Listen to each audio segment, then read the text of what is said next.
तो now start करते हैं हम लोग फाइनल अकाउंट के बारे में कि कुछ चुनिंदा क्वेश्चंस थे, उसके बाद हम आगे बढ़ेंगे नेक्स्ट चैप्टर के साथ कंपनीज नॉन प्रॉफिट ऑर्गेनाइजेशन के बारे में हम बात करेंगे। तो नाउ हमने कल कहां तक पढ़ लिया था? क्वेश्चन नंबर कहां तक क्वेश्चन हो गए थे? 86 तक हो गए थे। बेटा ये पता नहीं क्या आप लोगों को 86, एक 83 बोल रही है, एक 80।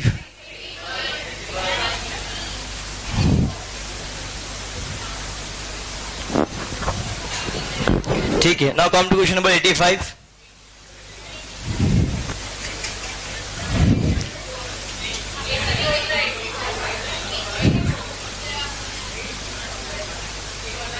Question number 84. The bad debts rupees 3,000. Provision for bad debts rupees 3,500. It is desired to make provision for rupees 4,000 at the end of the year.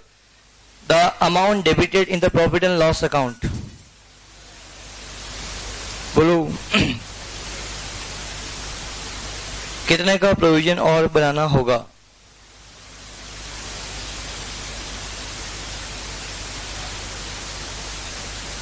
आपको कितने का प्रोविजन और बनाना होगा और प्रोविजन बनने के बाद कितना अमाउंट P&L में जाएगा? 3,500 रुपीज का अमाउंट कहां जाएगा आपके पास? क्लियर। देखो एक तरीका तो कॉमन सेंस लगाओ या फिर हम अकाउंट बनाए। अकाउंट के हिसाब से हम बात करेंगे तो बाद में बात करेंगे, हम कॉमन सेंस यूज करते हैं डायरेक्ट। बेटा 3,000 का बर्थडे हुआ, कहां जाएगा? P&L में। 3,500 का प्रोविजन ऑलरेडी बना हुआ है, कितने का बनाना है? एंड ऑफ द ईयर में 4,000 का। कितने का और बनाना पड़ेगा? 500 का। तो 3,000 ऑलरेडी है, 500 का और बढ़ाना, कुल कितना हो गया? 3,500। 3,500 का अमाउंट यहाँ पे आपके लिए आएगा। क्या पॉइंट सभी को क्लियर है? क्लियर। अब अकाउंट बनाएंगे तो आप अकाउंट से भी क्वेश्चन को सॉल्व कर सकते हो। क्वेश्चन नंबर कौन सा बेटा ये आपके लिए? 84। बीडी आपके पास कितने का है? 3,500। 3,500। सीडी कितने का है बेटा? 4,000 रुपीज का। बेड डेब्ट्स कितने रुपए का? 3,000। तो बैलेंसिंग फिगर कितने का बेटा आपके पास? 3,500 balancing figure. The amount will be transfer to profit and loss account. क्या पॉइंट सभी को क्लियर है? ये होने के बाद जब मैं अगले पॉइंट के बारे में जब आप लोगों से बात करता हूं, अगला पॉइंट क्या होगा देखिएगा। The provision for bad debts is made by crediting trading P&L debtors and provision for bad debts. तो द अमाउंट P&L बड़ा हाँ है ना। आंसर क्या होगा आपके पास? Profit and loss account. Question number 86। The firm purchase और rupees 90,000 spend rupees 6,000 for freight and the cost of goods sold still the cost of goods still unsold rupees कितना बेटा? 12,000। This is closing stock. The correct answer is बेटा हाँ I am sorry question number 85 का सही जवाब D होगा, provision for bad debts बेटा। क्योंकि P&L तो क्या होता है बेटा? डेबिट होता है बेटा, और प्रोविजन फॉर बेड डेब्ट्स क्या होगा आपके पास? क्रेडिट। नेक्स्ट पॉइंट के बारे में बात करते हैं। Question number 86।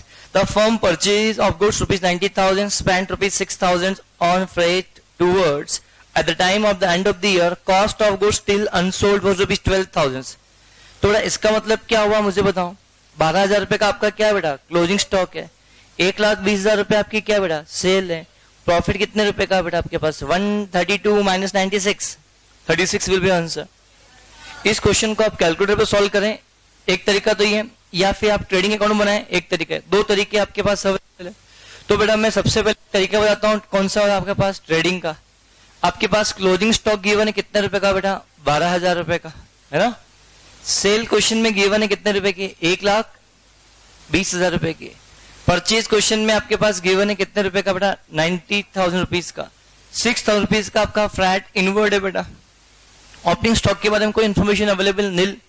तो बेटा जीपी कितना है ये आपको निकालना है। तो बैलेंसिंग फिगर जीपी आएगा कितना बेटा? 36। एक तरीका तो ये। सेकंड तरीका कैलकुलेटर यूज करें बेटा। इनकम को हम एम प्लस करेंगे, एक्सपेंसेस को हम क्या करेंगे? माइनस करेंगे। या फिर क्रेडिट साइड की फिगर को हम क्या करेंगे? एम प्लस करेंगे। डेबिट साइड की फिगर को हम क्या करेंगे? एम माइनस करेंगे। तो सो सिंपल 120 आपकी सेल है, ये आपका क्रेडिट का फिगर है एम प्लस। क्लोजिंग स्टॉक आपका क्रेडिट साइड का फिगर है again M plus. Are you getting my points? 90,000 का आपका परचेज है, डेबिट साइड का figure that is M minus.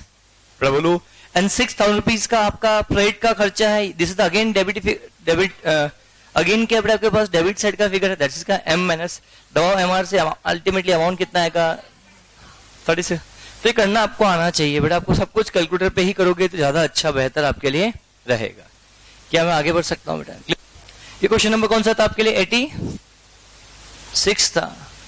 87 की बात करते हैं. In the books of manufacturing concern opening stock consist of raw material and WIP and क्या आपके पास finished goods, all of the above. Clear? Manufacturing concern के पास सारा माल कहाँ रहता है बेटा?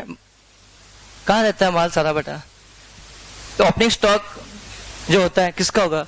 मैन्युफैक्चरिंग कंसर्न है तो बट ऑब्वियस सी बात वो उसके पास रॉ मटेरियल भी होगा, फिनिश गुड्स भी होगा, और वर्क इन WIP का मतलब क्या होता है बेटा? Work in progress.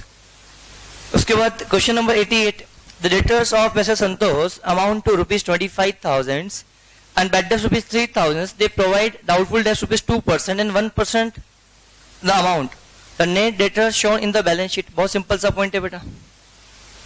देखो बेटा आपके पास 25,000 रुपीज का क्या है बेटा? डेटर्स है. तो एक बात बताओ, बैड डेब्ट्स कितने रुपए का आपके पास? 3,000 का. वो यहां से क्या हो जाएगा? लेस बचेगा कितना बेटा? 22,000. इसमें प्रोविजन कितना बनाना बेटा आपको बेटा? 2%. 2% कितना होता है? 440. फिर अमाउंट कितना आएगा? 21,560. कितना परसेंट? 1%. कितना आएगा? इतना 21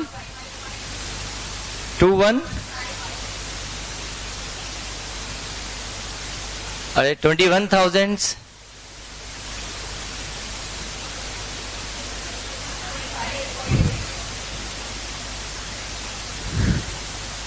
अरे 213. That will B answer. कहीं है क्या ये? करेक्ट आंसर इस क्या होगा? डी. वो 44 और 45. ठीक है, फ्रैक्शन की वजह से फर्क आ रहा है, बाकी आंसर यही रहेगा. रिगार्डिंग माई पॉइंट्स क्या मैं आगे बढ़ सकता हूँ बेटा? Clear? Question number 88 is done. 89. Opening stock given है, purchase given, direct expenses given है, क्लोजिंग स्टॉक गिवन है, COGS निकाला 19,500. सिंपल सा पॉइंट डिस्कस नहीं करेंगे. ट्रेडिंग अकाउंट एक प्रकार से आपका कौन सा अकाउंट है बेटा? नॉमिनल अकाउंट है. Only personal and real account are shown in the balance sheet. The opening the balance in the books of accounts a sole property were opening stock given है, purchase given है, wages given है, fuel given है, sales given है, closing stock given है, net profit realizable value ₹28,000 question में given है. Find out the GP. बड़ा सीधी सी बात, एक तरीका आपके पास स्टॉक की NRV भी गिवन है, स्टॉक का कॉस्ट पे भी गिवन है. कितने पे लिखेंगे? कॉस्ट पे लिखेंगे या NRV पे? स्टॉक को हम कितने? whichever is लोअर पे. अब आओ क्वेश्चन ने आपसे GP पूछा है तो जितने भी क्रेडिट साइड की फिगर है उसको M प्लस कर दो, जितने भी डेबिट साइड फिगर है उसको क्या कर दो बेटा? M माइनस कर दो. आपका आंसर आ जाएगा.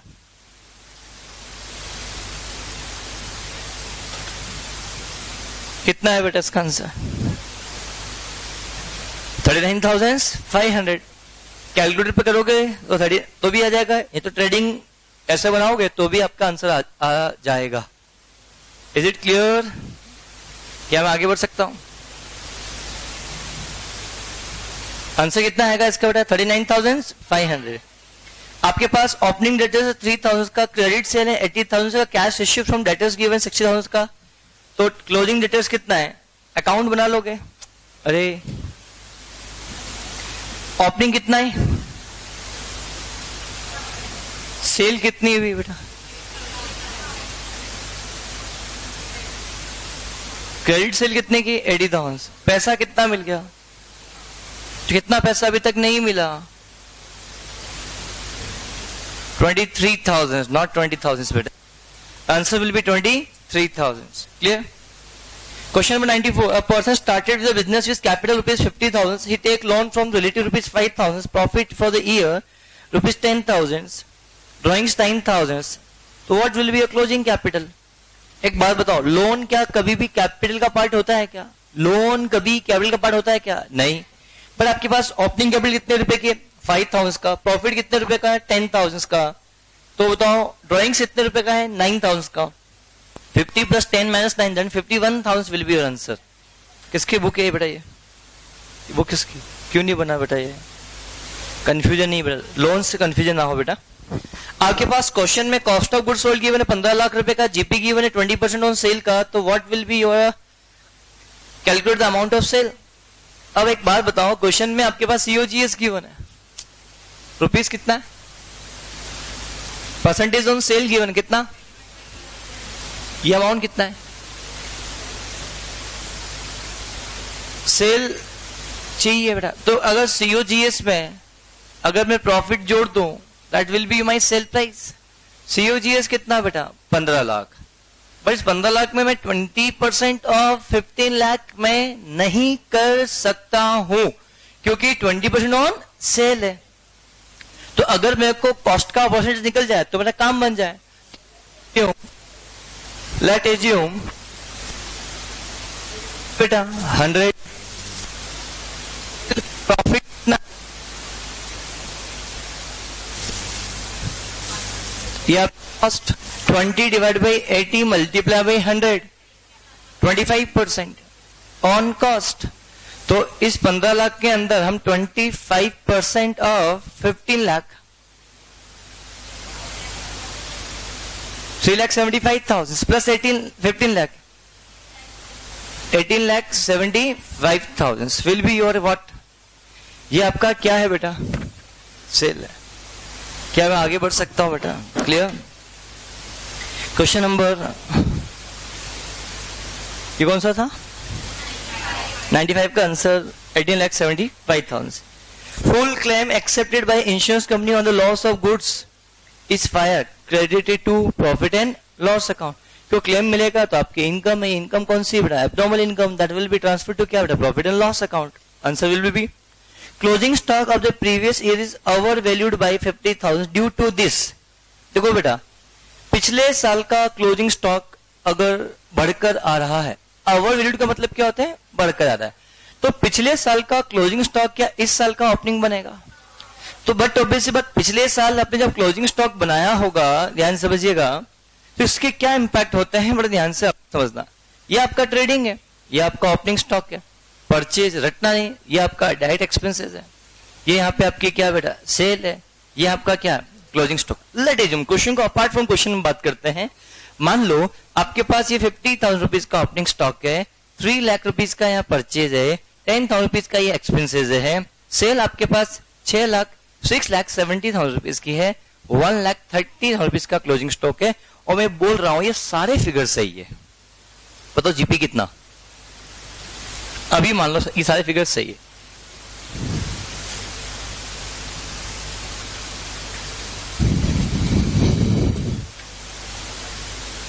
आठ 6 4 lakh, that will be your profit. But अगर मैं और मुझे बताऊं क्या इस साल का क्लोजिंग इस साल का ओपनिंग स्टॉक बन जाएगा 130, और जितना मैं यहां लिखूंगा उतना ही यहां लिखूंगा। ये बात तो एग्री करते हो? इस साल भी आपके पास कुछ परचेज होगी, डायरेक्ट एक्सपेंसेस होंगे, जीपी होंगे 6 लाख 160, सेल 16 लाख रुपीस की सेल है,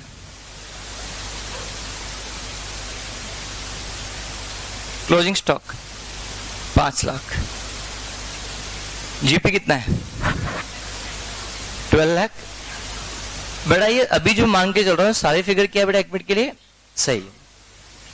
मान लो अगर मैं क्लोजिंग स्टॉक के साथ छेड़छाड़ करता हूं, कैसे कि ये क्लोजिंग स्टॉक 1,30,000 रुपीज है, और इस 130 की जगह अगर मैं लिख दूं यहां पे 180, कैसा हो सकता है? जीपी बढ़ेगा या कम होगा? क्या इस बात को एग्री करते हो? और इस साल का जीपी बढ़ेगा तो इस साल का एनपी भी बढ़ेगा। क्या इस बात को एग्री करते हो? तो स्टॉक चेंज होने की वजह से क्या इंपैक्ट होता है? प्रॉफिट बढ़ता है। स्टॉक बढ़ेगा तो प्रॉफिट बढ़ेगा, स्टॉक कम होगा तो स्टॉक प्रॉफिट होगा, जीपी कम होगा तो अल्टीमेटली क्या होगा? एनपी भी कम होगा। क्या इस बात को एग्री करते हो? तो अब मुझे बताओ क्या यहां का क्लोजिंग यहां का ओपनिंग बनेगा? तो बट ऑब्वियस सी बात है, अगर आपने यहाँ पे 130 की जगह 180 लिखा तो इस साल का प्रॉफिट बढ़ा या कम हुआ? तो बट ऑब्वियस अगर 130 की जगह में अगर यहाँ पे 180 लिख दूं तो बताओ इसकी वजह से यहाँ का प्रॉफिट बढ़ेगा या कम होगा? कम हो जाएगा। तो stock the very important points, जब भी मैं स्टॉक, सुनो ध्यान से, जब मैं स्टॉक की वैल्यूएशन की बात करूं, स्टॉक का valuation end of the year में होता है या बिगिनिंग ऑफ द ईयर में होता है? स्टॉक का वैल्यूएशन हमेशा हम एंड ऑफ द ईयर में करते हैं। तो जब भी बोले stock over valued, stock under valued, तो क्लोजिंग की बात कर रहा होगा या ओपनिंग की बात कर रहा होगा? बोलो, वो स्टॉक बोलता है ओवर वैल्यूड, अंडर वैल्यूड, तो ये ओपनिंग की बात कर रहा होगा या क्लोजिंग की? क्लोजिंग की बात कर। तो बताओ, एक 30 के साथ अगर आप 1.80 लिखोगे तो स्टॉक की वैल्यू बढ़ जाएगी, तो स्टॉक की वैल्यू बढ़ने से प्रॉफिट बढ़ेगा या कम होगा? बढ़ जाएगा। तो यहां का प्रॉफिट बढ़ेगा, तो यहां का क्लोजिंग इस साल का ओपनिंग हमने यहां क्रेडिट किया था, इसको हमने यहां पे क्या किया? डेबिट किया। हमने 1.30 की जगह 1.80 डेबिट कर दिया, तो यहां का जीपी कम आएगा या बढ़कर आएगा? तो यहां का जीपी कम तो एनपीवी कम। तो क्लोजिंग स्टॉक ज्यादा लिखने से, जिस ईयर में क्लोजिंग स्टॉक ज्यादा लिखा था उस ईयर का प्रॉफिट बढ़ेगा और नेक्स्ट ईयर का प्रॉफिट कम होगा। पर जब मैं वाइस वर्सा बात करता हूं, स्टॉक को जितना लिखना था उससे हमने कम लिखा, अगर मैं स्टॉक को 1,10,000 लिख दूं तो क्या प्रॉफिट बढ़ेगा या कम होगा? कम होगा। तो यहां पे 1,10,000 लिखूंगा तो प्रॉफिट बढ़ेगा या कम होगा? और रिगार्डिंग में स्टॉक के इंपैक्ट समझ में आया बेटा आपके पास? क्वेश्चन नंबर कौन सा था ये बेटा? ठीक है, क्वेश्चन नंबर 97 का। तो closing stock the previous year is over valued. Over valued का मतलब बढ़कर आ रहा है, कम होकर बढ़कर आ रहा है। तो इस सिचुएशन में क्या होगा? The previous year profit over stated, मतलब बढ़कर आएगा। क्या बात सही लग रही है? हाँ। And current year profit under stated, मतलब क्या? कम होकर आएगा। क्या ये इज द करेक्ट ऑप्शन? क्या पॉइंट सभी को समझ में आया बेटा? Question number 98। The opening balance of debtors rupees 35,000, cash received from debtors 30,000, cash sale is rupees 20,000, of which the 20% of total sale, BR received from 40,000, discount allowed is 1% of cash collection. Find out the closing debtors. एक बात मुझे बताओ, debtors account, debtors ultimately क्या होता है? अगर आपसे पूछो डेटर्स का मतलब आपसे पूछा जाए तो आप डेटर्स को क्या बोलोगे? क्रेडिट सेल या purchase, cash purchase, cash sale? क्यों? जिस व्यक्ति को हमने उधार माल बेचा उससे मुझे पैसा लेना है, जिससे मुझे पैसा लेना है वही अल्टीमेटली मेरा क्या होता है? डेटर्स। मान लो मैंने से एग्जांपल कहने का मतलब ये, मैंने अगर आपको 10,000 का माल बेचा पर कैश में बेचा तो आप में डेटर्स नहीं हो, पर मैंने आपको 15,000 का माल बेचा और आपसे मुझे पैसा लेना बाकी है, तो जो क्रेडिट सेल मैंने आपको की है जिसके बदले मुझे पैसा लेना बाकी है, जितना पैसा लेना मेरे को आपसे बाकी होता है उसके लिए हम क्या बोलते हैं बेटा? डेटर्स। जितना पैसा लेना मेरे को आपसे बाकी है तो आप मेरे क्या बन जाओगे बेटा? डेटर्स। जब मैं अगले पॉइंट के बारे में जब आप लोगों से यहां बात करता हूं तो अगला पॉइंट क्या होगा, बड़े ध्यान से आप लोग समझिएगा। पर इसी क्वेश्चन में ये बोला गया है कि जितनी आपकी टोटल सेल होती है उसका 20% सेल आपका कैश सेल होता है। क्या क्वेश्चन बोला गया है? अरे हाँ है ना। तो क्वेश्चन ने क्या बोला? Cash sale are the 20% of total sale. और कैश सेल कितने रुपए की है बेटा? अभी 20,000 रुपीज की कैश सेल है। तो बट ऑब्वियस सी बात है कि 20,000 20% के इक्विवेलेंट है, तो 100% के इक्विवेलेंट कितना होगा बेटा? 1,00,000 रुपए। क्या 100% टोटल सेल होगी या कैश सेल होगी? टोटल। इस 1,00,000 में से 20,000 रुपए अगर कैश सेल है तो 80,000 रुपीज आपकी क्रेडिट सेल है। एग्जाम में क्वेश्चन ये पूछ सकता है क्रेडिट सेल कितनी है। और रिगार्डिंग माय पॉइंट्स क्लियर। अब मुझे बताओ, क्वेश्चन ने पूछा क्लोजिंग डेटर्स कितने, तो बट ऑब्वियसली बात, तो ओपनिंग डेटर्स कितने रुपए का है बताओ? 35,000। हमें कैश कितना मिल गया बेटा आपके पास? 30,000। और क्रेडिट सेल हमने कितनी की बेटा? 80,000। अरे हाँ है ना। अब हमने कितना? 1% टोटल कलेक्शन कितना हुआ? 30,000। 30,000 का 10%, 1% कितना होता है? 300। 300। हमें किसी व्यक्ति से बीआर भी मिल गया, कितने रुपए का? 40,000। अब बताओ, hello, balancing figure value answer, ये डिस्काउंट 300 है ना? 40, दैट विल बी आंसर। कि दिख रहा है आंसर कैसा है? द करेक्ट आंसर कितना होगा? B is the correct answer.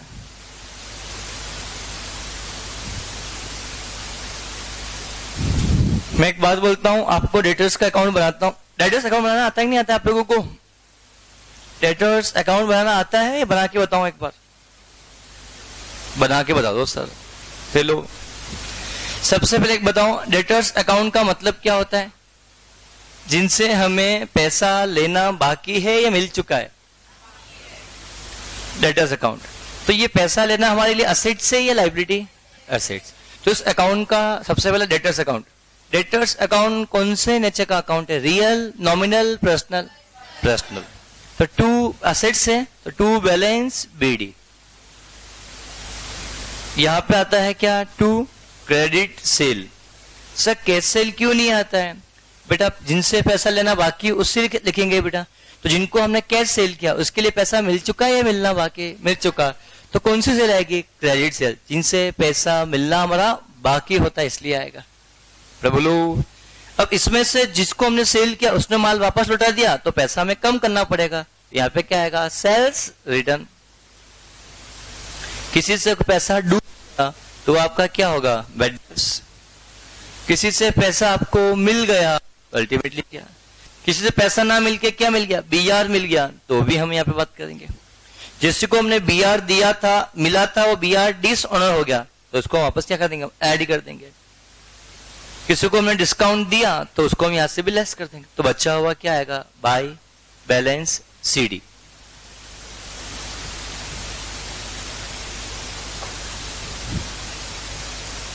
क्या पॉइंट सभी को अच्छे से क्लियर है? इसको ध्यान में रखते हो। अब वन मोर थिंग बेटा, अगर ये कभी बीडी हो मिस प्रिंट होगा, कभी ये कम होगा, कभी ये कम होगा, कभी ये कम होगा, कुछ भी गिवन होगा इससे ही निकलेगा। क्लियर?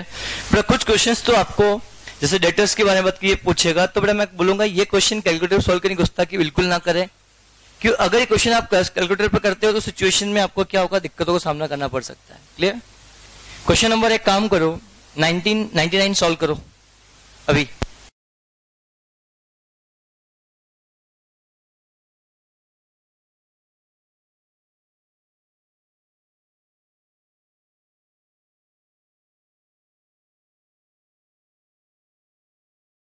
क्या बना? नहीं बना? ऑप्टिक स्टॉक, ओहो क्वेश्चन कुछ अलग ही गिवन है।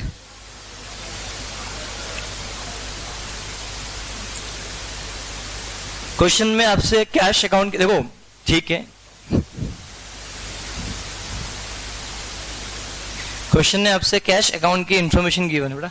बड़ा कुछ क्वेश्चंस एग्जाम में ऐसे आएंगे जिनको आपको डिटेल में सॉल्व करना पड़ेगा, कैलकुलेटर सॉल्व आपका नहीं होगा।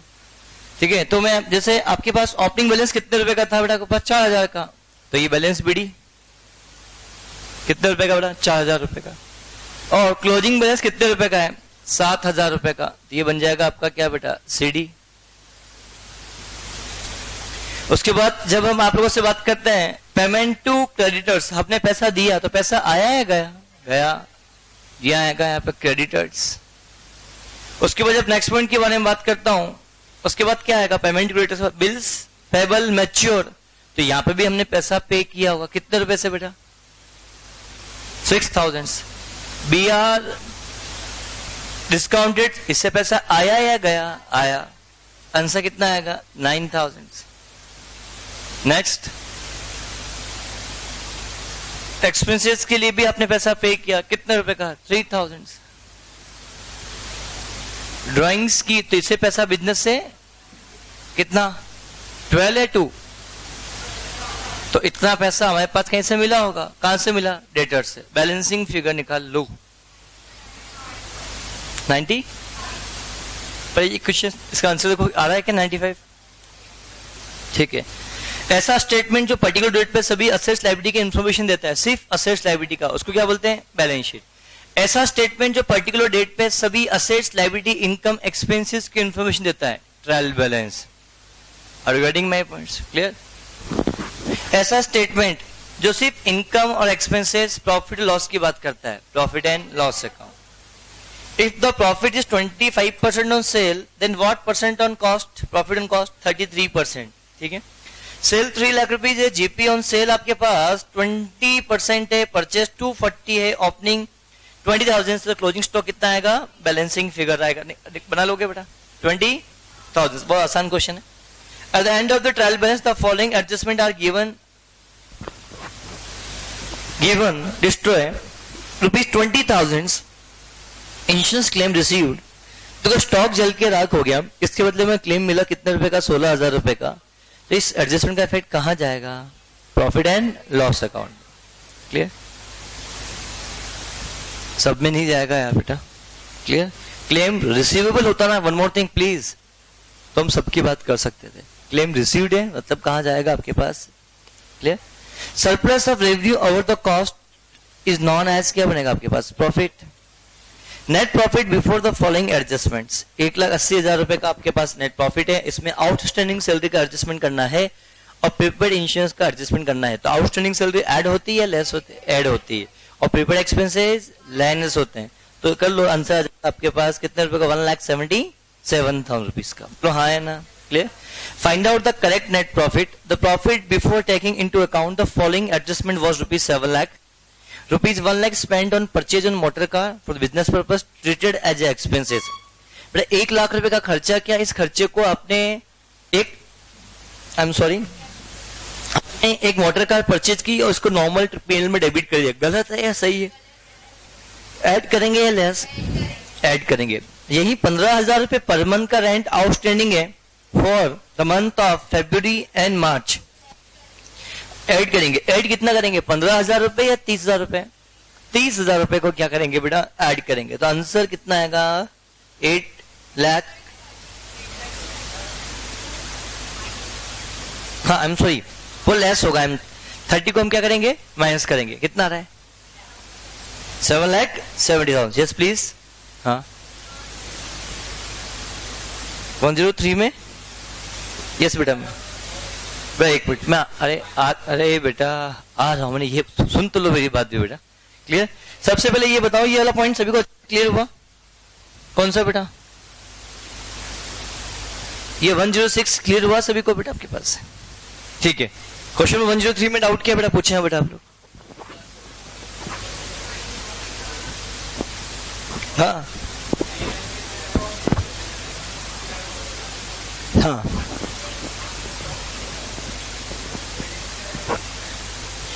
ट्रेडिंग में जाएगा, पीएल में जाएगा, पर बैलेंस शीट में नहीं जाएगा बेटा. अरे बेटा क्लोजिंग स्टॉक हम माइनस करते हैं तो फिर ट्रेडिंग में भी जाएगा और पीएल में भी जाएगा. ऐसा नहीं है बेटा. समझता बेटा? जब हम ट्रेडिंग में स्टॉक लिखेंगे तो हम स्टॉक में माइनस करते हैं या ट्रेडिंग में क्रेडिट साइड लिखते हैं बेटा? हम क्या आपको जो कुछ भी लॉस होता है इस लॉस को भी स्टॉक में माइनस करते हो क्या? एक बहुत कॉमन सेंस वाली बात होगी बेटा. अगर स्टॉक जल के राख हो गया है तो जब हमने स्टॉक का वैल्यूएशन किया होगा तो क्या वो स्टॉक उस दिन रहा होगा या नहीं रहा होगा बेटा? तो क्या वो स्टॉक में ऐड होकर आ रहा है क्या? ऐसा कहां लिखा कि बाद में पता चला बेटा? बेटा एडजस्टमेंट है पर जल के राख हो गया है तो ये आग कब लगी? बुक से क्लोज होने के बाद या पहले? बोलो. पहले लगी हुई. तो स्टॉक तो क्या 31 मार्च को कम ही हो चुका होगा. आप लॉस को रिकॉर्ड करना भूल गए हैं बेटा. पर जब स्टॉक का वैल्यूएशन किया होगा तो स्टॉक का वैल्यूएशन हमेशा क्या होता है बेटा? फिजिकली होता है बेटा. और फिजिकली होता है तो वहां पे स्टॉक तो उस दिन कम ही रखे होंगे या ऑलरेडी ज्यादा रखे होंगे बेटा? कम ही रखे होंगे. तो स्टॉक में गलती नहीं हुई होगी बेटा. इसकी गलती हम मानेंगे सिर्फ हमने ट्रेडिंग में लिखना हम रह गया होगा बेटा. तो ट्रेडिंग के क्रेडिट साइड में आएगा और पीएल के डेबिट साइड में आएगा और जो क्लेम मिलेगा वो पीएल के क्रेडिट साइड में आएगा. पर बैलेंस शीट में इसका कोई इंपैक्ट नहीं जाएगा और स्टॉक में भी इसका कोई इंपैक्ट नहीं जाएगा. तो ट्रेडिंग भी इसका सही आंसर है, पीएनएल भी इसका सही आंसर है. जनरली मानते हैं कि अमाउंट कितना रुपए का बेटा आपके पास जो भी नेट अमाउंट है that will be transfer to capital profit and loss account. But अगर यहां ये लिखा हुआ होता क्लेम रिसीवेबल तो इसका इफेक्ट बैलेंस शीट में भी जाता. कि रिसीवेबल है मतलब क्लेम का पैसा लेना बाकी है. लेना बाकी को तो पीएल में जाएगा और लेना बाकी है मतलब ये हमारी असेट्स है तो बैलेंस शीट के असेट साइड में भी इसको शो किया जाएगा. Is it clear? Question number 107. Sales 11,000 रुपए की है. जीपी 1/10 ऑन कॉस्ट है. 1/10 cost per 10% cost 10% on sale. बेटा 1/10 जब बात करेंगे तो 1/10 का मतलब क्या होता है? 10% on cost, 10% on sale price. 1/10 का मतलब क्या होता है? 10%। ठीक है। सेल कितने रुपए की है बेटा? 11,000 रुपए की। और बेटा 10% आपका क्या बेटा? GP. GP on cost, on sale cost. The closing stock before this adjustment 1 lakh rupees closing. The closing stock before these adjustment rupees 1 lakh. The closing stock after the adjustment of sale will, ठीक है, 90,000। समझना बेटा, इस question का मतलब समझना। आपने 11,000 रुपए में कोई माल बेचा, और जो माल बेचा उसमें, बट ओबीसी बात सेल है, सेल में प्रॉफिट का अमाउंट इंक्लूडेड होगा, ये बात तो तय है बेटा। अब प्रॉफिट में, सेल में प्रॉफिट का एलिमेंट है, कितना है? 10%। सेल का या कॉस्ट का? कॉस्ट का।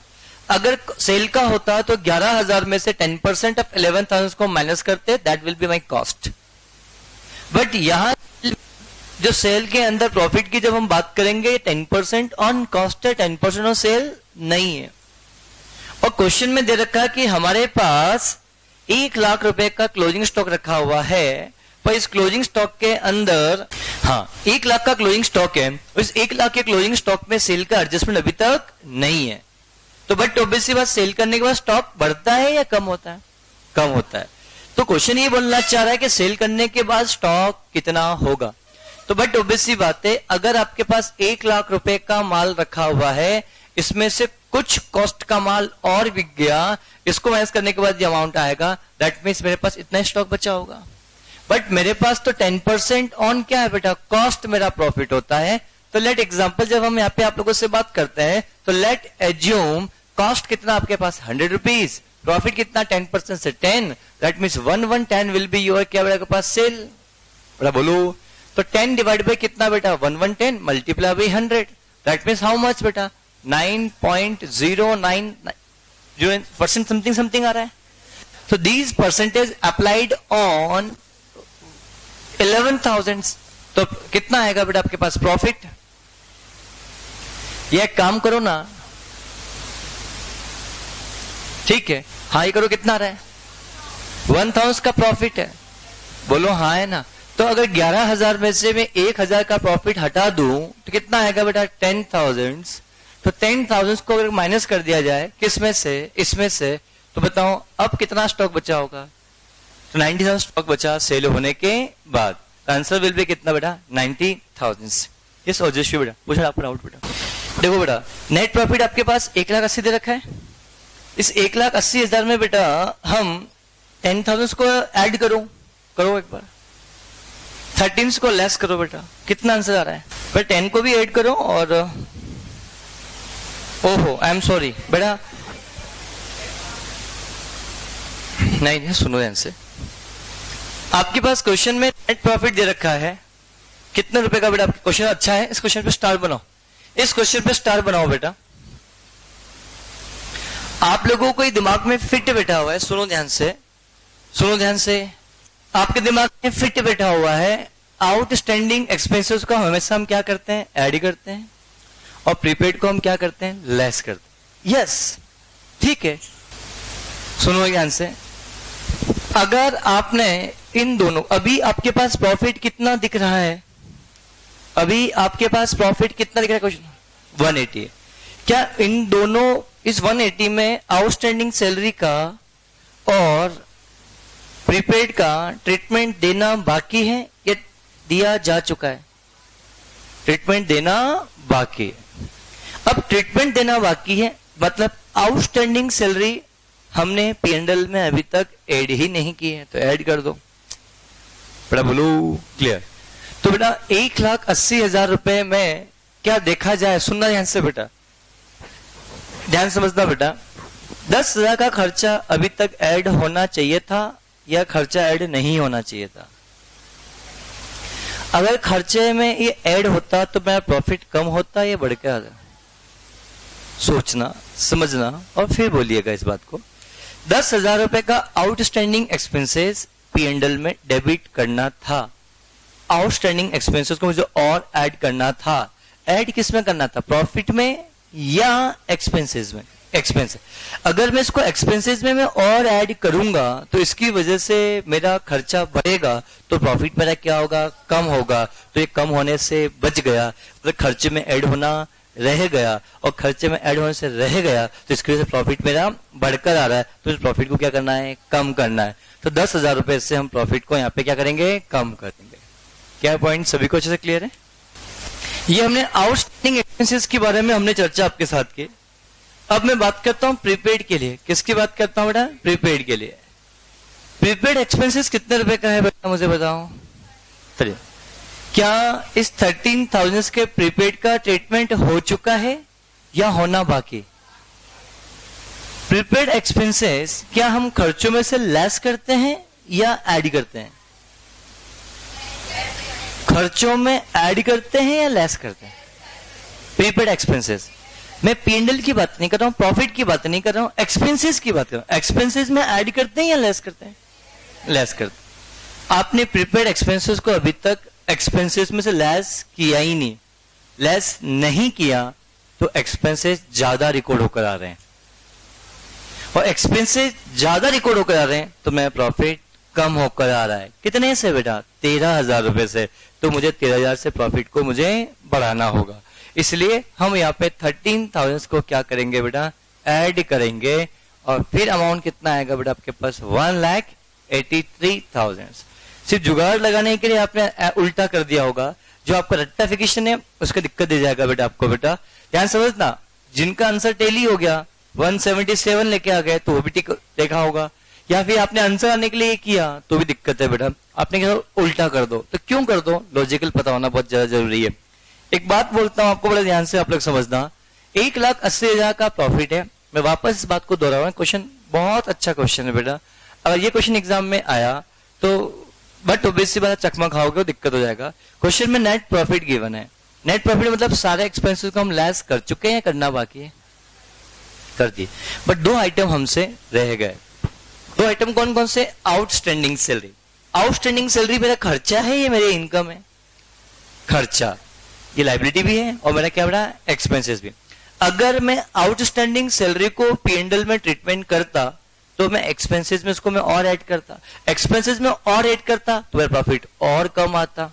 बट मैं तो आउटस्टैंडिंग सैलरी का ट्रीटमेंट देना ही मुझसे रह गया, इसकी वजह से मैंने खर्चे कम रिकॉर्ड किए तो मेरा प्रॉफिट अभी बढ़कर आ रहा है। कितने से? आउटस्टैंडिंग के अमाउंट से। कितना? 10,000 से। तो उतने से प्रॉफिट को क्या करना है, कम करना है। तो हमने यहाँ पे क्या करेंगे, लेस करेंगे। क्या पॉइंट सभी को क्लियर है? नेक्स्ट पॉइंट के बारे में जब मैं आप लोगों से यहाँ बात करता हूँ, अगला पॉइंट क्या होगा, बड़े ध्यान से आप लोग समझिएगा। इसके बाद जब मैं अगले पॉइंट के बारे में जब मैं आप लोगों से यहाँ बात करता हूँ, इसी क्वेश्चन में यहीं पे प्रीपेड एक्सपेंसेस भी गिवन है। प्रीपेड एक्सपेंसेस का ट्रीटमेंट करने से रह गया, मतलब हमने P&L में ज्यादा खर्चे रिकॉर्ड कर दिए। अगर प्रीपेड एक्सपेंसेस रिकॉर्ड करता, एक्सपेंस से माइनस करता, एक्सपेंसेस से माइनस करता तो एक्सपेंसेस कम रिकॉर्ड होकर आते हैं। बट मुझसे क्या हो गया, उस प्रीपेड एक्सपेंसेस को लिखना ही रह गया, तो मैं खर्चे ज्यादा रिकॉर्ड कर दिए। तो खर्चे ज्यादा रिकॉर्ड कर दिए, ज्यादा डेबिट कर दिया, इसकी वजह से मेरा प्रॉफिट कम होकर आ रहा है। कितने से? प्रीपेड अमाउंट से। तो मुझे प्रीपेड अमाउंट को यहाँ पे ऐड करना होगा। अब एक्चुअली क्या, जिन्होंने ये किया बिना मेरे समझा तो उन्होंने सोचा होगा तो ओपनिंग होगा, इसलिए इसको हम ऐड कर देते हैं, क्लोजिंग को हम क्या कर देते हैं, ऐसा इसको ओपनिंग ट्रीट करते हुए आपने ट्रीट किया, इसकी वजह से आपका आंसर ही आया होगा। जबकि ऐसा कहाँ लिखा है, या क्लोजिंग है या ओपनिंग है? जब कुछ गिवन ना हो तो ऑलवेज उसे क्लोजिंग ही माना जाता है। उसके हिसाब से यहाँ पे हमने क्या किया, प्रीपेड को ऐड किया और आउटस्टैंडिंग को हमने क्या किया, लेस किया। अब आंसर कितना आ रहा है बेटा आपके पास? 183 आ रहा ना? क्लियर? क्लियर? कुछ डाउट है इसमें किसी को? क्या मैं आगे बढ़ सकता हूं बेटा? क्लियर? क्वेश्चन नंबर 107 हो गया। 108, bad debts recover ₹2,000 which were be previously written off. The bad debts will be credited to bad debts recovered. Cash account debit to bad debts recovery आपकी इनकम है बेटा। क्लियर? Selling and distribution expenses do not comprise godown rent, bad debts the carriage inward बेटा नहीं आता है, बात खत्म, क्योंकि वो परचेज का खर्चा है, सेलिंग का खर्चा नहीं है। Question number 110, there was a stock of rupees 25,500 out of which stock rupees 500 burned due to fire or disposed rupees 200. Remaining goods were sold at 25% of cost above. Find out the net profit. किसी ने question किया ये वाला? Question number 110 किसी ने try किया? गलत आ रहा, सही आ रहा है? बाकी सबने ट्राई ही नहीं किया। क्वेश्चन नंबर 110 अभी सॉल्व करें आप लोग फटाफट से, दिमाग लगाओ ऐसे क्वेश्चन बेटा। देखो क्वेश्चन ये बोल रहा है, हमने 2550 रुपए का माल था, इसमें 500 रुपए का माल जल के राख हो गया और इस माल को फिर बाद में स्क्रैप वैल्यू को 300 रुपए में बेचा, तो 200 में बेचा, तो 300 का लॉस तो दिख रहा है, तो ये लॉस है। ठीक है, बचा कितने का माल? 25,000 का माल। 25,000 का माल हमने कितने में बेचा बेटा? 25% प्लस बेचा। 25,000 का 25% कितना होता है?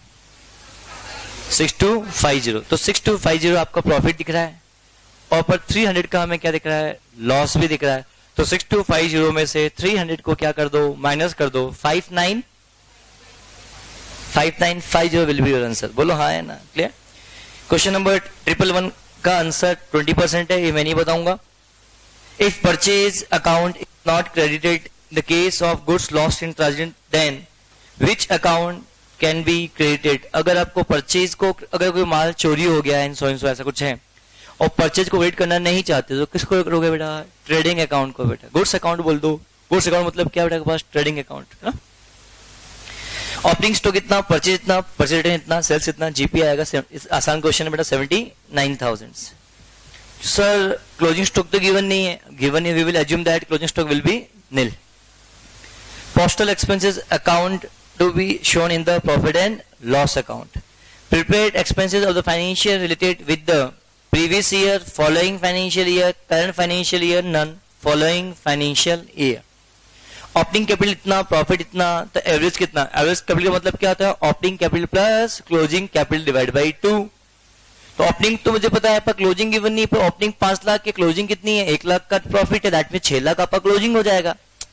बोलो तो 5 लाख प्लस 6 लाख कुल कितना होता है? 11 लाख डिवाइड बाई 2, 5,50,000 रुपए आपका क्लोजिंग कैपिटल बन जाएगा। Goods in transit but not taken into closing stock will be credited in, कहां पे होगा बेटा बताओ? तो करेक्ट आंसर इज क्या बेटा? ए, परचेज बोल सकते हैं और ट्रेडिंग। क्लियर? यहां पे आके आपका यस, कुछ डाउट है?